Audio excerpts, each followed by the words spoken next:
Today's video is on how self-abandonment can actually teach us to learn to come back to self-trust. How self-abandonment can be our greatest teacher to come back in alignment with who we are meant to be and who we truly are. So there's beauty in this process and what I'm going to speak about today, which is the mistakes we've made or the times that we've fallen or we haven't paid attention to red flags are actually the magic that we can pull on and look at to move forward, to help us come back to our inner knowing and self-trust. I struggle a lot with the whole healing world and spirituality in general because it's gotten really big and loud in our world, and there's a lot of bypassing that's happening.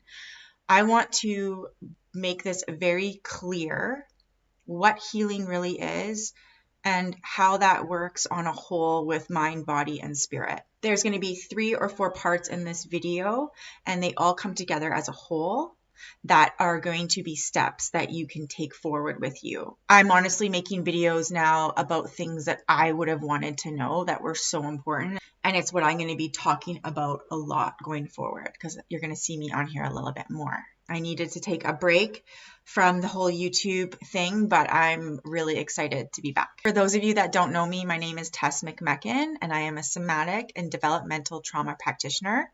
I have a global clientele, and I'm also a therapist at a local recovery home for women who struggle with addiction and mental health. I have a fierce passion for advocating for women and a fierce passion for breaking down our belief systems and healing our wounds so we can step into who we were meant to be. Let's dive right into number 1.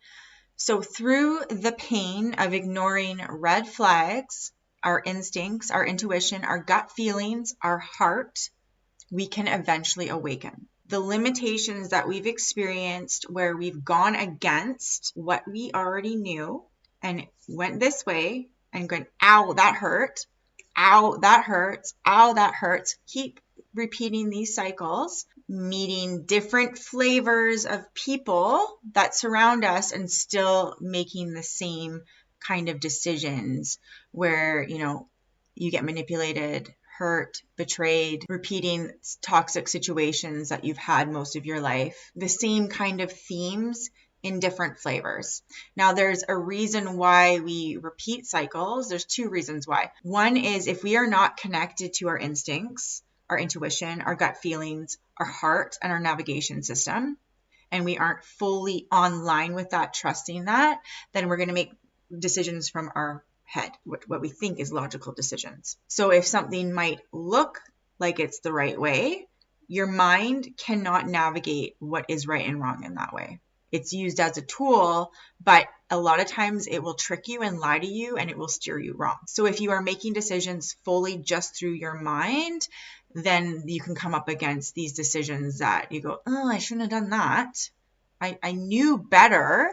And we'll get back to this I knew better in a bit here. And there's a second factor of why we keep repeating cycles. That's because we have not healed our wounds and we are living in the lens of our wound, or maybe in a relationship, that lens or wound is embodied or comes up, and then we're making decisions from that place where it's not a clear lens that we're seeing through. Also, chaos, toxicity, these cycles that we keep repeating can feel very familiar. So it's like, oh, it's familiar. I'm going to go this way, even though I know it's probably going to hurt. So what we're talking about today is our instincts, our intuition, our navigation system, our heart. So many of us, like our whole world, have been disconnected from our instinctual nature. This is literally our human right. It's something we can access that we have been dulled down to because of how much trauma we have all gone through. We live in a traumatized society. Yes, there's lots of beauty and goodness on this earth, but our parents are traumatized, our parents' parents were traumatized, and this goes back generationally. If you start to look at the history of this world, and I mean the real history, not the fake history, there's a lot of oppression and we're carrying a lot of that within us. And so what happens is we get disconnected from our instincts, our intuition, our natural human nature, which is actually so powerful. And so we go through traumatic situations as children, and many of us got completely disconnected from our nature. And we've had to go on these crazy ass journeys and traumatic journeys all over the place, not listening to our instincts, not listening to the red flags, because the red flags are familiar, the toxicity is familiar.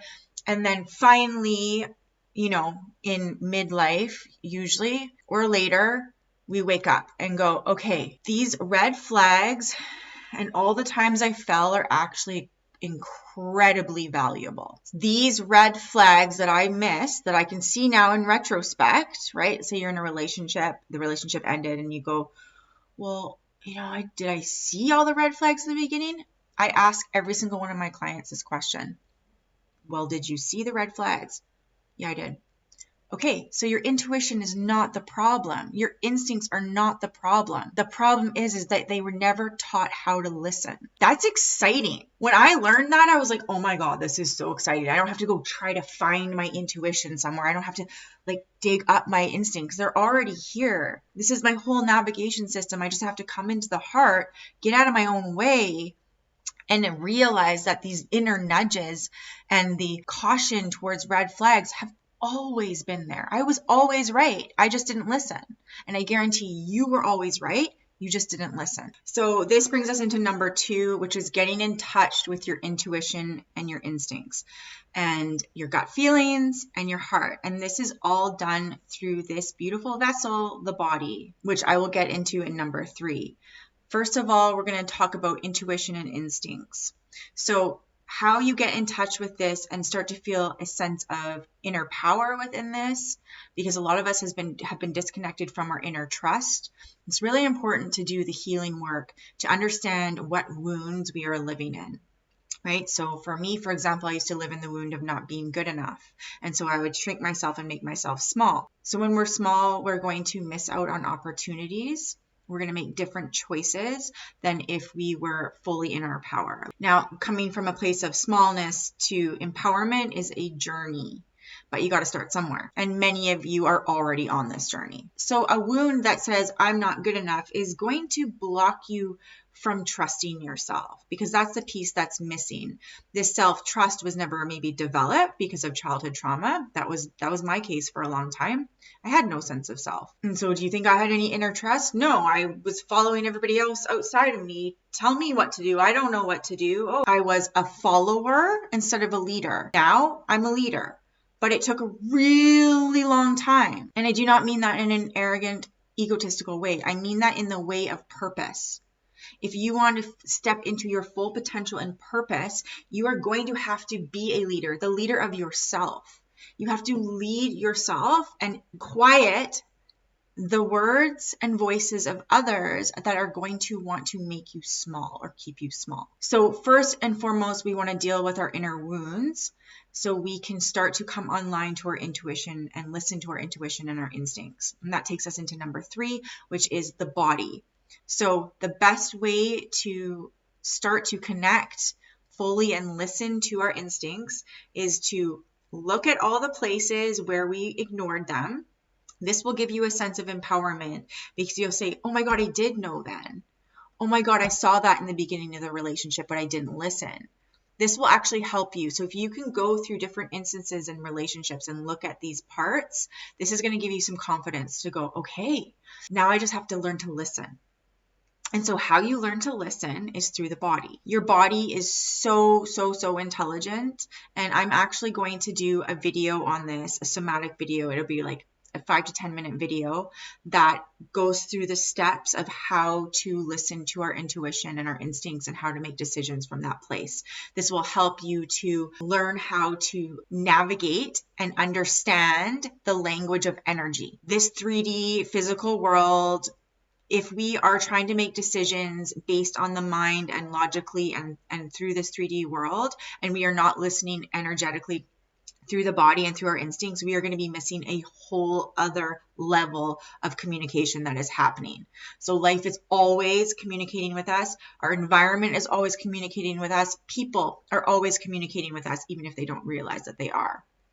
And so when you can connect with the body and you start to understand what's really going on here, and you're abiding by what it tells you, it will never steer you wrong. So make sure to keep your eyes open for that video. And this kind of goes hand in hand with the understanding that our words are only, I think it's like 7% of what's being communicated.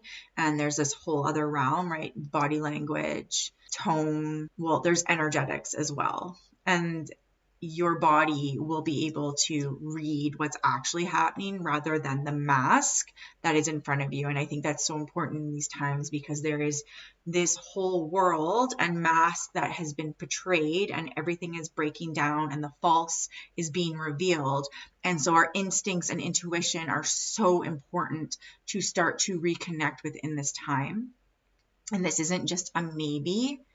This is your birthright, and things are moving at an accelerated rate. So if you're just starting this journey, it's probably going to move faster than someone like me that started over a decade ago, where things have moved slowly. Yeah, anybody that's on this journey, it's not for select people. This whole I'm chosen thing is throw that out the door.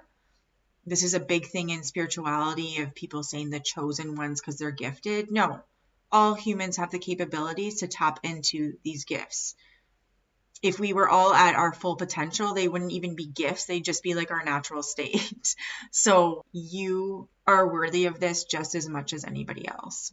And unfortunately, the more trauma you've had, the more instincts and capabilities that you can actually see beyond the veils, because you have been in training through this world. That's how I see it.